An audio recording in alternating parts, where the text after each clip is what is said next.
good morning or good afternoon or good evening, depending on which part of the world you are joining us from. So my colleagues today, this morning and earlier this afternoon, have talked to you about a wide range of topics and different ways to look at cybersecurity and cyber protection. Anywhere from historical views to research and scientific aspects of it to specific methods and technologies. Well, I'm going to continue that idea and look at the subject from yet another perspective, from a perspective of what we call resilience management. The subject of resilience management is to protect and sustain organizations' mission and business operation. So I'll start by talking about what I mean by mission, talk briefly about how our organizations are in constant operational stress these days, how the problem has changed over the years, and then explain and define what we mean by resilience here at CERT. At that point, we'll go back and revisit the concept of mission with resilience glasses on, talk about some work that CERT has done, and then share some success stories in some organizations who have used some of our techniques, and leave you with some challenges that we haven't completely solved yet, and a few closing remarks. So, mission. Well, our organization are in business to do things for their customers. American Red Cross's mission is to prevent and help communities after disasters, for example. They do that by having disaster relief mechanism. They do that by providing a safe supply of blood, etc. I'm going to give you examples of many organizations you've heard of. Cornell University, like any other major research university, has a mission of discovering, preserving, and educating students. They do that by teaching. They do that by managing research activities. They do community service.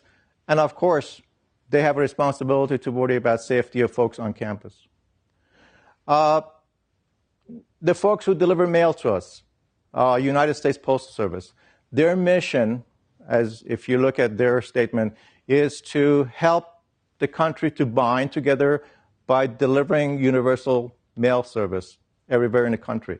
They do that by delivering mail. They do that by selling stamps. They make sure the mail that gets delivered to us is safe. Defense Information Services agencies. They are there to provide critical IT services to our warfighters and our national leaders. They do that by managing and delivering network and telecommunication services, email services for entire Department of Defense personnel. They manage frequency spectrum on the battlefield, and they provide information security services. That's all part of their mission.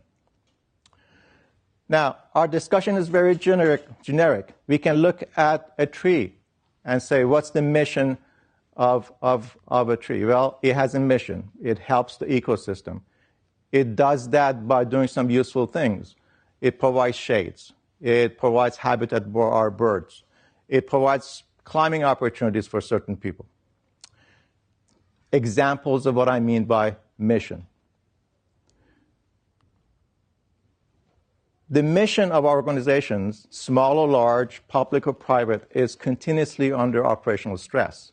What do I mean by operational stress? Well, let's go back to this tree that I showed you previously. Let's look at it a little more carefully this time. What do you see? I'll wait a couple of minutes here so you can look at that tree. You know, it looks like a bunch of nice-looking trees. But I'm not showing you the entire picture. If I show you the entire picture, you will see that tree is under operational stress. That's what I mean by operational stress. However, that tree is continuing to do its mission. Looks healthy, is providing shade, etc. It's being resilient. in some sense.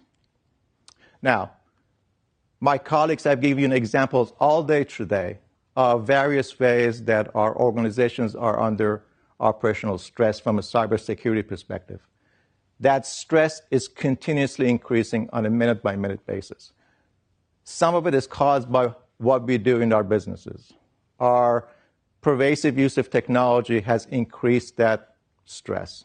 Our use of suppliers across the globe has increased that stress. The ever-increasing intertwining of physical and cyber domains are making that stress worse. Now, this stress affects our organization through disruptive events.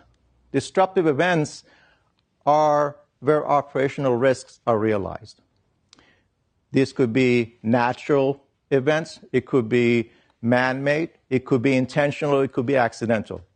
It could be IT-related, it could be not IT-related. So these disruptive events are how operational risks are realized, affecting mission of our organizations. So the question we should be asking is, how can we deal with these operational risks when they're realized to help our organizations to better protect and sustain themselves? We see a lot of examples on a daily basis in newspapers and media. I want to give you some sequence of examples just to illustrate a few points. About a year ago, the chief executive officer of Micron Technology, one of the last major IT manufacturers in this country, passed away. It didn't affect their manufacturing floor. However, that event put operational stress on that company that weekend. Last April, there was a tornado in Kansas, far away from Carolina and far away from the state of Washington, where Boeing has their manufacturing operations. That tornado in the middle of the country put operational stress on Boeing because it affected a small manufacturer who supplies Boeing with fuselage parts. Last year, there was a fire in a small chemical manufacturing company in Germany.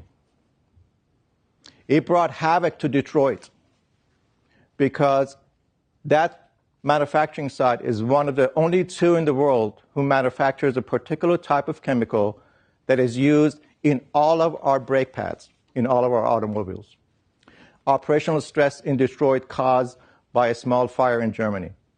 And I can go with more examples that you can see in the package when you look at it. Just a couple of months ago, we experienced one of the strongest, widest denial of service attacks in this country on our financial institutions. Earlier in April, a breakdown of one of the major airline reservation systems forced several of our airlines to not be able to operate for several hours. A couple of weeks ago, the city of Boston was under operational stress because of the bombings. And just 7 days ago, a minor hacking of a single Twitter account caused havoc on Wall Street. Within seconds of that hacking, you can see in that graph the effects on the stock market. So, some people look at these examples and they say, oh, well, it's real easy. We're having more events taking place, and therefore we're having a lot more stress in our organizations. In fact, I can show you data that statisticians tell us, on the average, over long term, there are not more disruptive events taking place. And even if it was, I think that's not the right question to ask. The right question to ask is, what is happening to our national risk environment? And the answer to that question is, no doubt, the risk environment in our country is expanding. That expansion is coming from some of the causes that my colleagues have mentioned to you throughout the day, globalization, making our businesses more complicated. The reason could be that our physical and cyber environments are no longer separate, etc. So we should be asking the question, how can we deal with this ever expansion of our national risk environment? And we have to be ready to be prepared with the answer that our traditional solution techniques may not be working anymore. So I want to give some examples of how this risk environment and operational risk has changed over the years, and how the protection sustainment activities in our organizations has changed over the years. But before I go further, let's see if there are any questions that make sense to answer at this point. Yeah, we got a question from Larry asking, let me see. Actually from Paul saying, what are some mission objectives that resilience can help meet? So, as you will see in a few minutes, the concept of resilience that we assert are studying and have been working on for many years is very generic in the sense that it's applicable to all organizations, small or large, public or private, and therefore, for it to be applicable to an organization, they first have to define what's their mission in life. In that sense, it's applicable to any organization with any mission. But the starting point is for them to determine what is the primary mission, and in particular, what's the most critical mission to apply the resiliency functions to. Okay, that's it for now, so we can proceed. Okay, so a couple of examples to illustrate things that's changed between yesterday and today from a perspective of how organizations dealt with protecting their mission. You know, from an IT perspective, 20 years ago, a company who was trying to start getting into the business of e-commerce probably had a single very large server in a data center that single server contained everything was needed. You know, it included the operating system, the database, the middleware, the application software, everything. And then they connected it to a rudimentary local area network, and they purchased a TV Online, connected to internet, and they were up and running. They could do e-business. And then, as some of my colleagues mentioned, from a historical perspective, maybe about 20 years ago, we started seeing viruses on the internet, and therefore they went and bought a firewall. And they protected themselves. And then somebody said, you know, there might be an accident. We should make a backup tape of our enterprise application, take it offsite, and make sure we can rebuild the system in a different site. It was easy 20 years ago. Today, our business applications are much more complicated. Protecting a single box will not do it. Protecting 100 boxes will not do it. And our business processes are more complicated. Just think of how many payment options do you have when you go to Amazon to purchase something. So that's how things have changed. Another example. 20 years ago, if an organization claimed that they were prepared, they probably had a business continuity plan. They had an IT disaster recovery plan. In the federal domain, we had COOP plans. And maybe there were some procedures for first responders.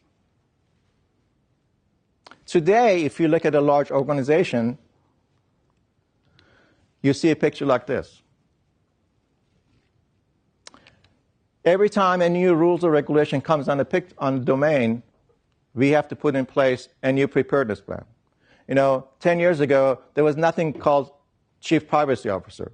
But now we do, and every organization has a privacy response plan if some privately identified information has been breached. Pandemic planning, workforce continuity, and on and on and on. So every time a new risk is identified, many organizations put in place a new way to deal with it. This is not sustainable anymore. And let's look at it purely from a business perspective. Suppose magically I was able to recreate 2 disruptions with exactly the same strength. By the way, I say magically because measuring the strength of a disruption is very difficult. You'll see at the end of my presentation, that's one of our challenges. Suppose I had 2 disruptions of the same magnitude. Disruption 1, disruption 2 of the same magnitude. If I compare the business impact of those 2 disruptions, one that took place 10 years ago and one that took place today, the business impact of the one today is much greater because today's business environment is much less friendly. Many organizations don't get a second chance if they don't do the right thing the first time. So that's another thing that has changed over the years. All of these puts additional stress in our organizations.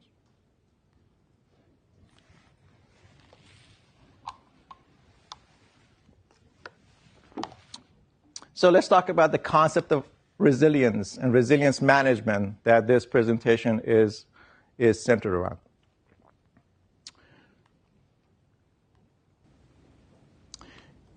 If you look up the word in your favorite dictionaries, you'll see that it's being applied to a wide range of domains, anywhere from medical to psychology to engineering to science. Probably the ones that make sense for us to concentrate on are the ones that I've highlighted in the 2 boxes with the red border.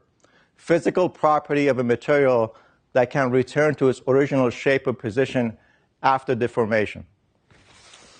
You know, this good old-fashioned pencil, if I put a little bit of stress on it, it breaks. It's not very resilient. Or if I take this metal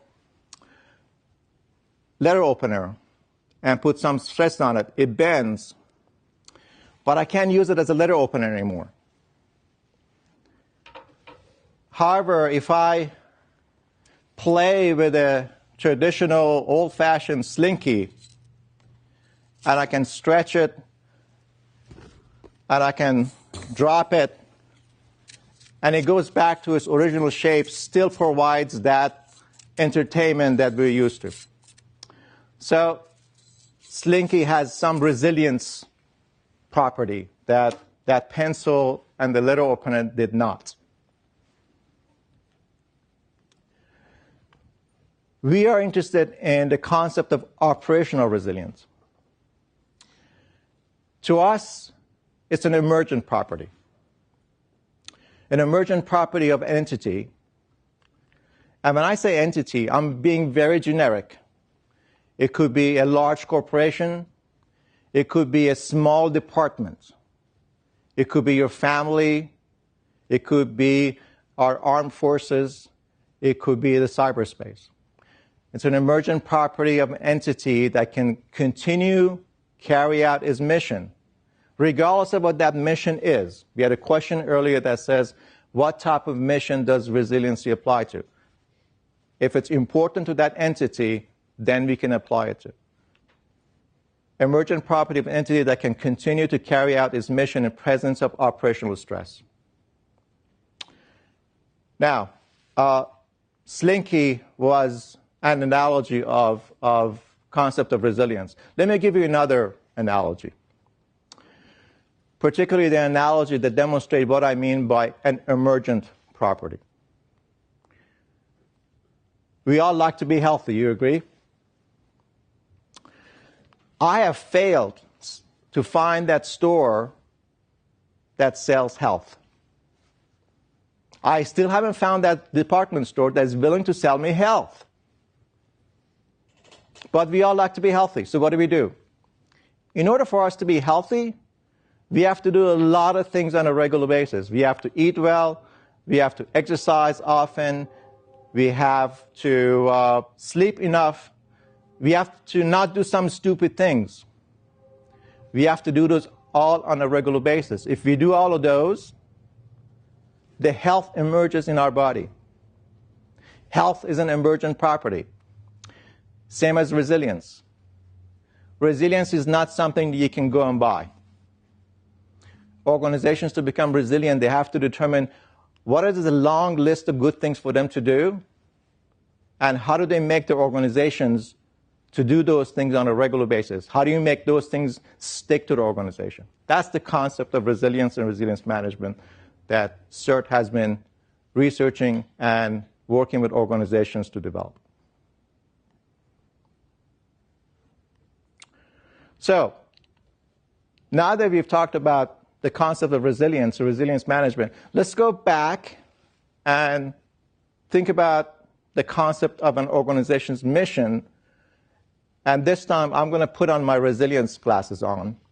And I want to give you a different perspective of an organization's mission, that if we take that perspective, if we look at organizations this way, it may help us to improve, manage, and measure how resilient an organization is, how they should do things to improve their resilience, and when they get there, they can stay at that level that's desired.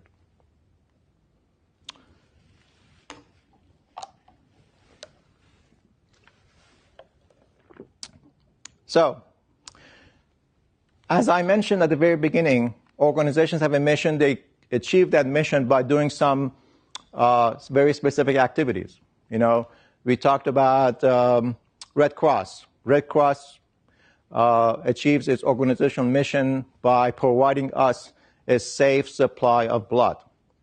That is a product or service that Red Cross provides.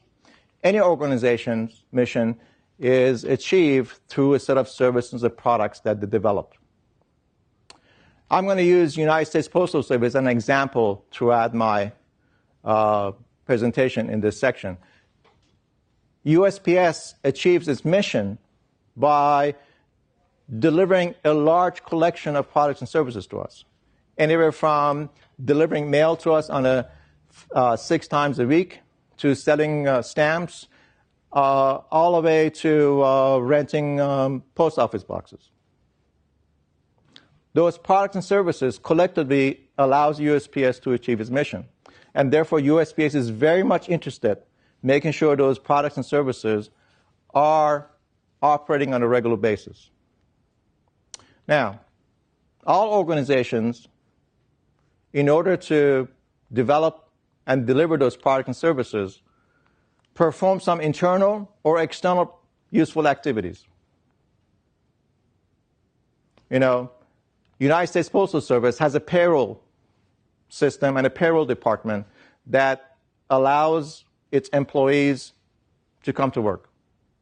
That is a useful business process that's necessary for USPS to deliver mail. United States Postal Service has a large IT organization. That internal business function is necessary for us to be delivering, for them to deliver mail to us, etc., etc. Delivery of mail requires USPS to achieve all those business processes on a regular basis. Organizations perform these useful activities by utilizing certain assets. Now, depending on the organization, they all contain and have and own or rent or buy or use large collection of assets. However, there are certain asset categories which are important from a perspective of making an organization to be resilient. Clearly, people assets are critical. If people are not available, organization cannot perform their products and mission. The example I gave you about the CEO of Micron Technology passing away, that affected a particular important people asset of that organization. Information, whether it's digital information, whether it's a good old-fashioned information on a piece of paper, or all the knowledge that we keep in our head. That information asset is critical for an organization to remain operational. Technology. Not only IT technology in the form of computers and CDs and laptops, but if you are operating a nuclear power plant, the technology, the knobs, the measurement equipment in the control room is the technology that is critical to running that operations. Facilities. That information, those technologies, those people asset, they all work in certain places. And they don't have to be buildings. If an entity is in business of shipping containers, Mississippi River is a critical facility if you're working in that part of the country. And finally, things that we depend on from other places. You may call it supply chain, you may call it raw material, you may call it things we rent or hire from outside.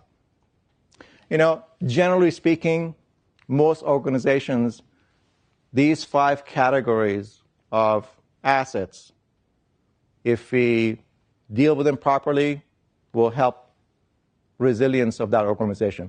How do you deal with them properly?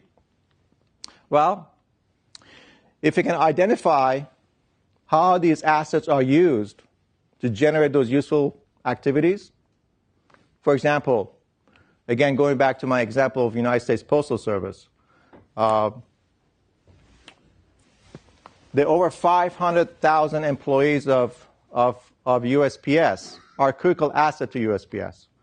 However, maybe the postal inspectors have a different role in making the USPS resilient than other employees. So distinguishing between the criticality of certain assets is important. Same questions for information assets, technology assets, and so on. If we look at organization from that perspective, then when there's a disruptive event, when there's an operational risk realized, whether it's intentional or not, whether it's IT related or not, it often affects one of those critical assets. If we look at organizations this way, then we can come to the conclusion that operational resilience starts from assets. If we protect our assets, now, I'm going to give you examples of things that we all do that falls in that category. Firewalls, cybersecurity protection, putting 2 hard drives in a machine to make it more fault tolerant. Those are all protection strategies that protects assets. But as my colleagues have mentioned several times throughout the day, regardless of how well we do our protection, things will happen, events will take place, will affect operations, and therefore, for the mission of the organization to continue, we have to sustain those useful operations. So we put in place sustainment mechanisms, disaster recovery plans, business continuity plans, crisis communication plans. So if we look at our assets this way, knowing that operational resilience begins at the asset level, then we can come up with a very systematic management and process skills to help organizations manage and improve their resilience. By the way, this concept of protection and sustainment is nothing new. You all are familiar with it. When you drive on our roads, you see those guardrails. They're there to protect the use of the road. The road is a critical asset in our country.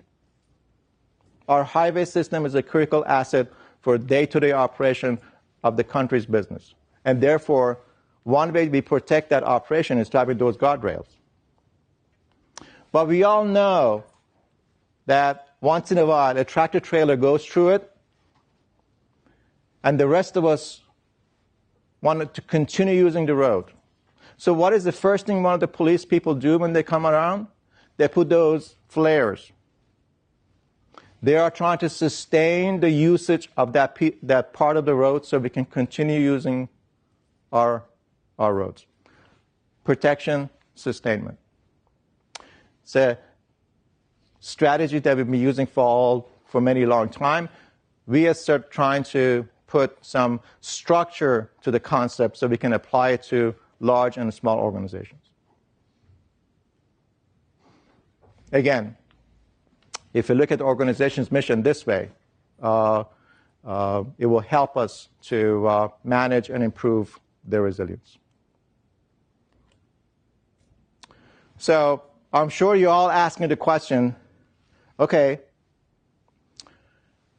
is there one place I can go so I can learn and read about and become familiar to all the good things an organization should be doing for them to become more resilient? And the answer, yes, there's at least one place. Some of the work that CERT has done in this area over the last several years has been documented and available. You can go to the website that's shown on this slide to read about it, download information, in particular a very powerful framework referred to as CERT Resilience Management Model that is an overarching model that allows organizations to manage their operational resilience. Organizations of any size, organizations of any type, operational risks of any type. So that's one place that we recommend individuals and organizations to start their journey of resilience management. Let me stop here and see if there are any questions at this time. Coming in. So we'll get one from Gary here asking, would a measure of a system's sensitivity to a disturbance be related to its resilience to let me start again. Would a measure of a system's sensitivity to a disturbance be related to its resilience to that same disturbance? If so, would that relationship be inverse? So the first part of the answer to the first part of the question is absolutely yes. Yes, there is a definite relationship. However, the answer to the second question is it depends. In some organizations, depending on their mission, that relationship is relatively constant, straight line. In some organizations, that relationship is much more complicated. So clearly, folks have to be aware and be conscious about such relationship, but it's not always the same for all organizations. Or even within the same organization, that relationship could be very different depending on the mission. Okay, from Rich asking, how do the subjects presented by the other speakers relate to resilience? In other words, how is security and resilience related? Excellent question.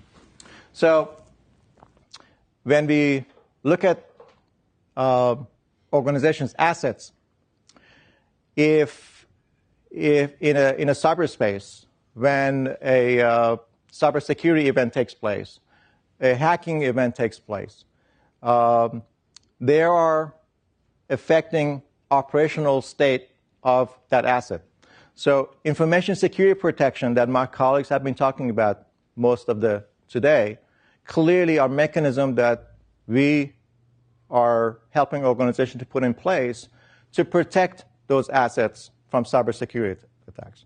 So clearly, information security protection is a key component of any resiliency strategy, in the same way that disaster recovery and business continuity is. And this may be related, but this is from Joe asking, are you advocating that an organization abandon its security program and implement a resilience program instead?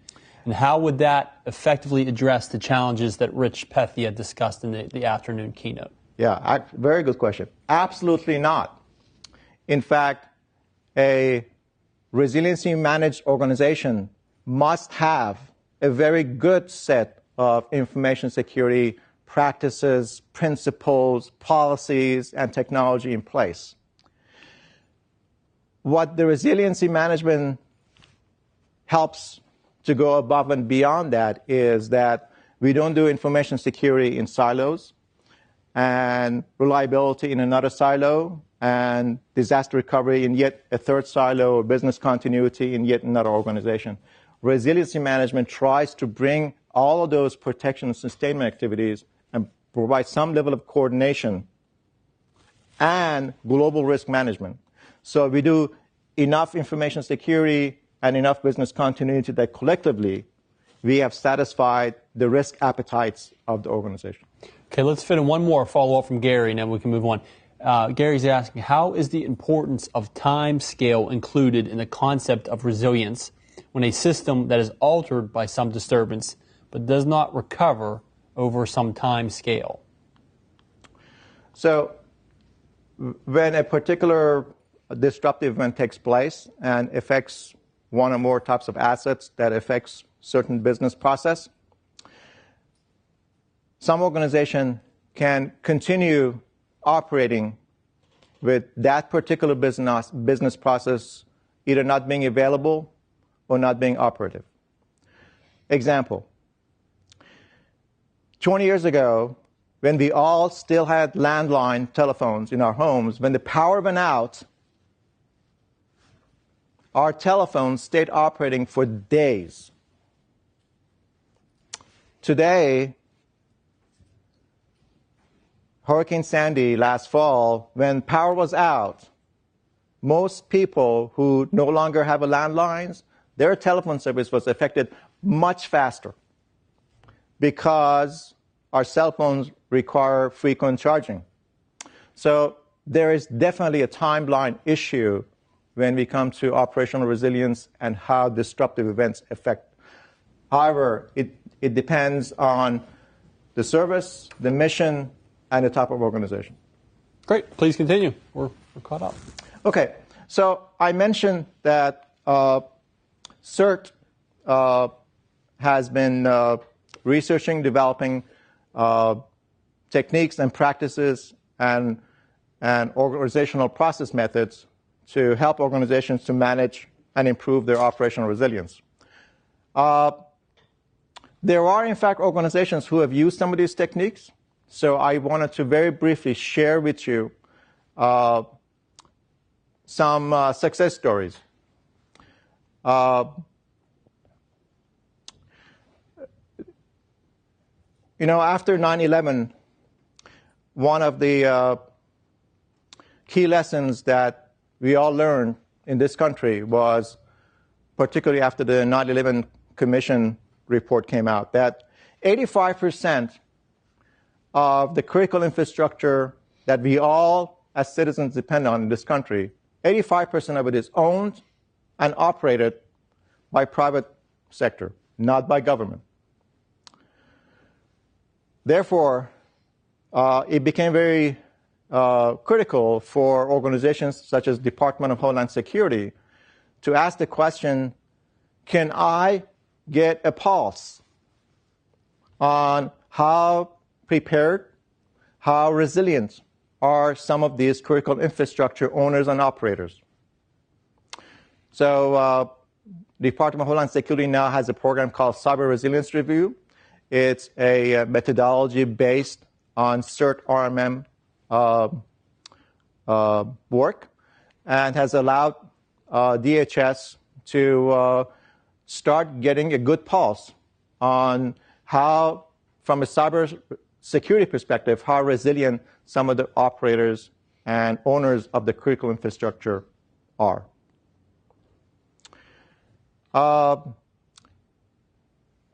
In 2012, the Department of Energy was asking the same question for operators and owners of those components that form our national electric grid. They now have a methodology that is available for folks to download to take a look at. If you just Google ESC2M2, It's a methodology that was derived partially from CERT RMM work that is now Department of Energy is using to get a pulse on how prepared or how resilient some of those elements of our natural electric grid is. I've been using a lot of examples from the United States Postal Service, so here's a success story from U.S. Postal System. U.S. Postal System has an organization called United States Postal Inspection Services. It's the law enforcement arm of USPS. In fact, they are the oldest law enforcement agency in the country. They deal with operational risk in USPS. Operational risk for someone who carries packages includes, are the packages that I'm carrying safe, both for the people who are carrying it and for people that I'm going to deliver to? They have used concept from CERT RMM to answer those type of operational questions, not only nationally, but internationally, because one of the things that the United States Postal Service does on a day-to-day basis is want to make sure that mail and packages that come to this country from other places is safe. So Postal Inspection Services have utilized some of the methodology developed based on CERT RMM to answer those type of questions. What is the operational risk associated with international mail center in other countries? And that is success stories. And then there's a lot of commercial entities who have utilized some of the CERT work. I'll mention one, Lockheed Martin.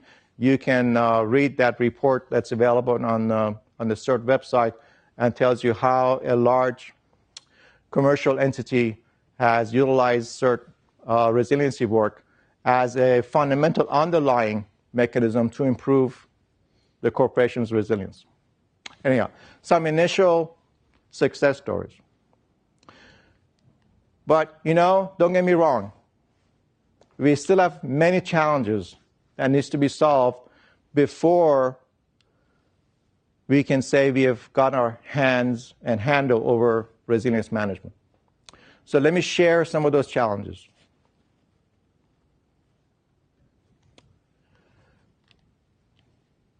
So one of the differences I mentioned between in my yesterday versus today discussion was the picture on the top left that showed the way we do preparedness planning today is not sustainable. We have too many silos. They're becoming more complicated and too expensive for organizations to sustain them. The challenge is to go from the top left to the bottom right. That movement is not easy. By the way, notice that one of those flower petal right on the very top is cybersecurity. It's very hard to go from top left to the bottom right for multiple reasons. We fund organizations in our corporations in a funny way that makes that movement hard. Our organizations are structured to be in silos.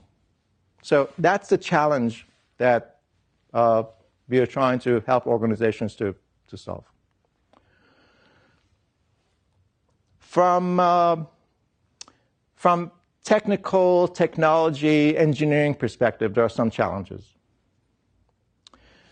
With the complexity of things that we deal with, it's practically impossible to build a system guaranteeing that all components are trusted and resilient.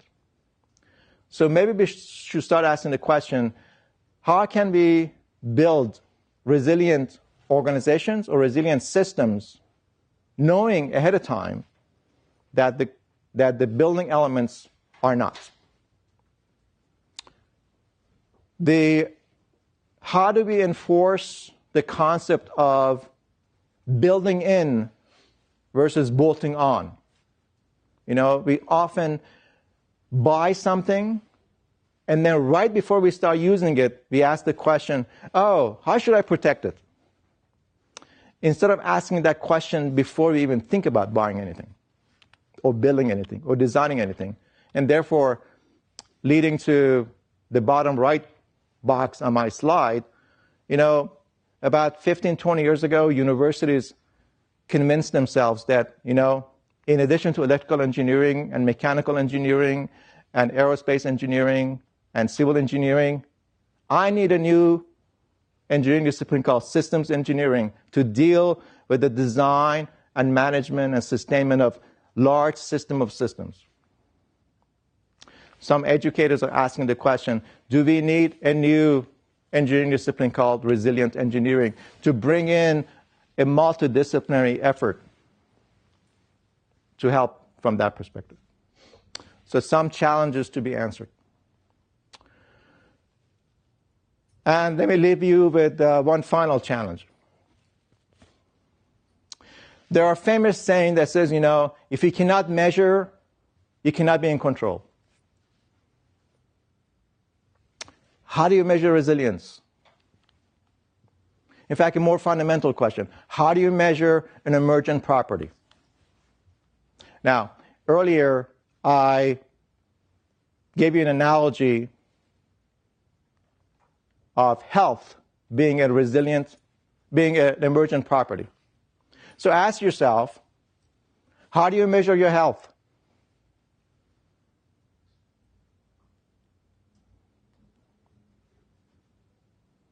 We don't have one simple way to measure our health. We have a slew of ways that we measure certain part of our health. Some are ad hoc, some are expensive, some are real complicated, some are real painful. We haven't solved the measurement of health.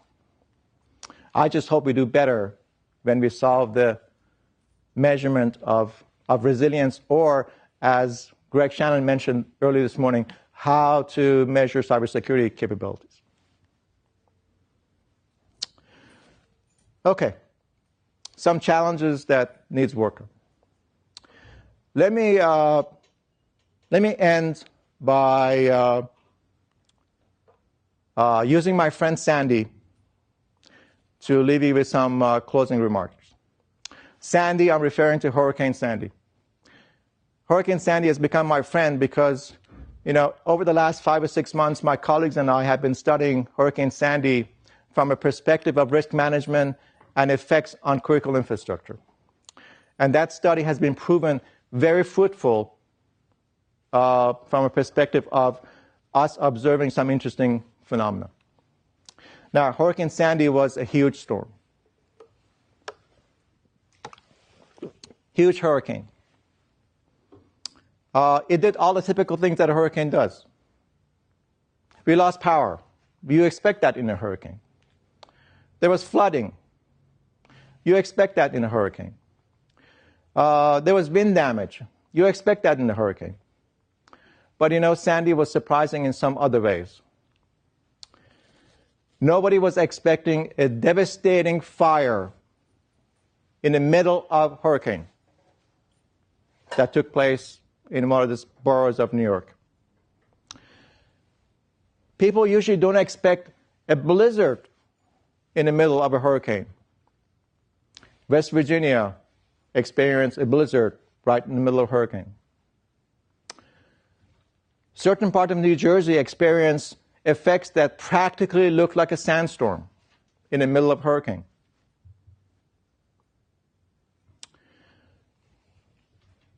Going up to the top right slide picture. Now, there was no shortage in portable electrical generators. Our hardware stores were ready to supply anybody who wanted with portable generators. But you know what was the shortage? There was a run on power strips. Power strips was causing those UPS, those portable generators, not to be useful. We thought about portable generators, but we didn't think about power strips. Those hardware stores didn't think about bringing additional supplies of power strips. Why? The risk environment has changed since 9/11. Since 9/11, all hardware stores plan to bring additional supplies to a hurricane area before the hurricane hits with additional portable power strips. But they didn't think about power supply. They didn't think about power strips. What has changed since 9/11 is, in 9/11, I happened to be in a conference in Atlanta, Georgia. I had 2 mobile devices with me, a laptop and a cell phone. Today, my briefcase contains 11 devices that require frequent charging. The risk environment has changed. Interesting enough, the most frequent subject discussed after Hurricane Sandy was not expansion of risk environment. It was, hey, Sandy happened because there's global warming. Now, I'm not a global warming expert, and if somebody asks me, is global warming taking place or not, I would say, I don't know. But I don't think that's the right question to ask. The right question to ask is, how has our risk environment changed? Telecommunication was a bigger issue during Sandy that was in previous hurricane, but not because Sandy was a big hurricane. It's because our communication methodology has changed. There's a lot less landlines. Or we've been building a lot more closer to the shore, and therefore flooding becomes more pronounced.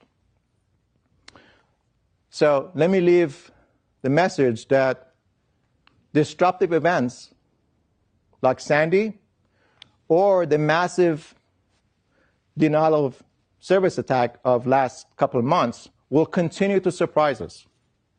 So what we should be asking the question is, in addition to fighting the risk, we should ask the question, how can we reshape the risk?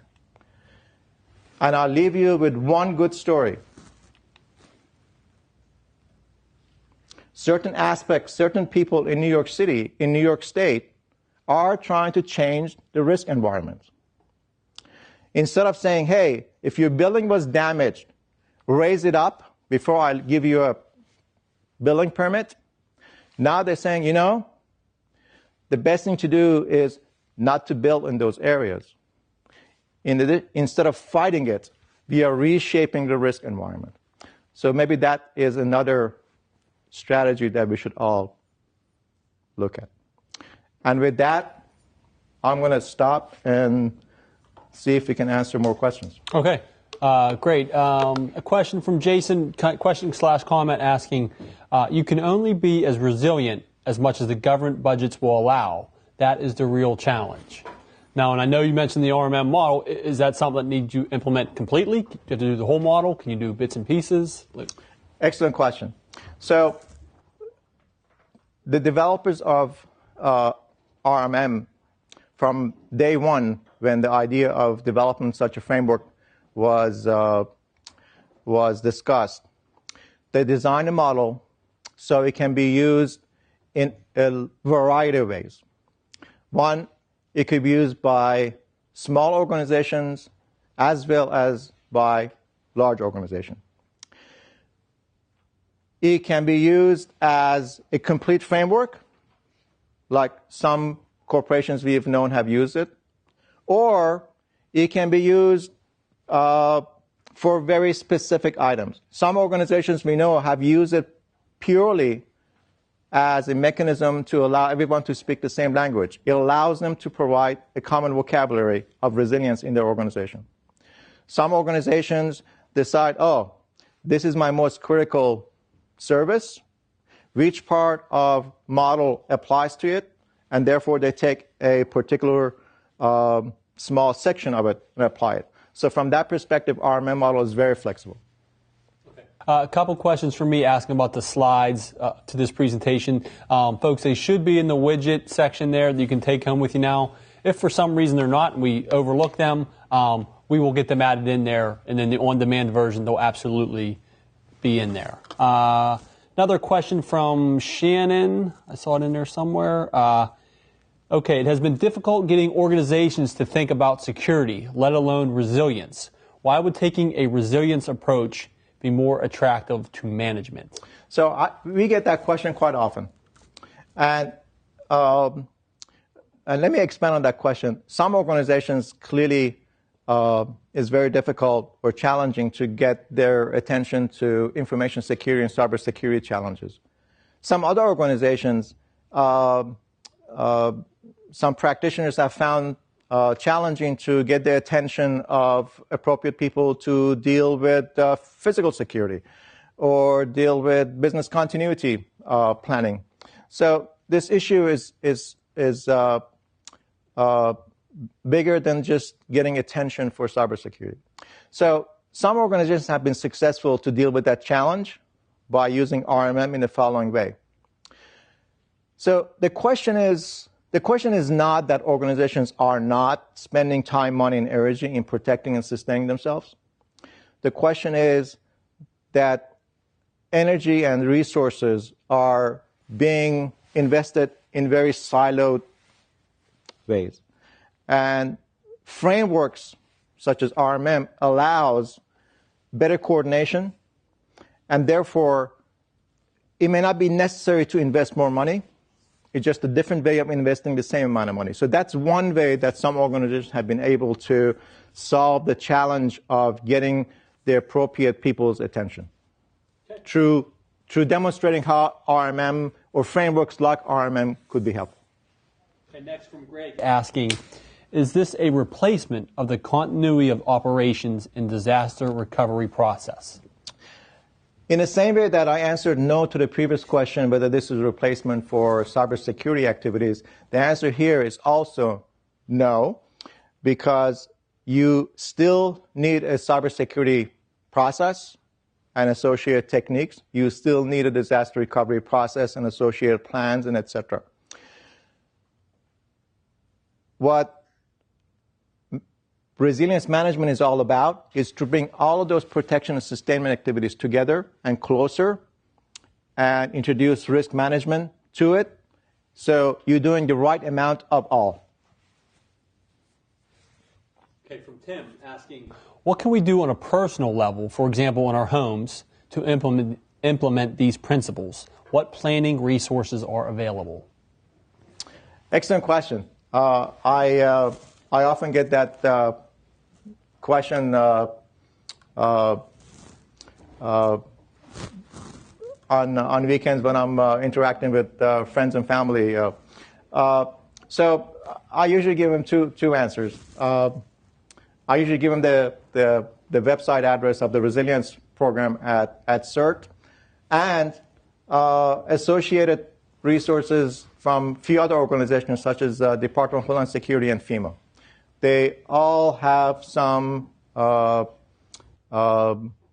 material that is applicable to you and I as private citizens and members of the community. Nader, excellent presentation. A lot of takeaways for people. So thank you very much for your participation.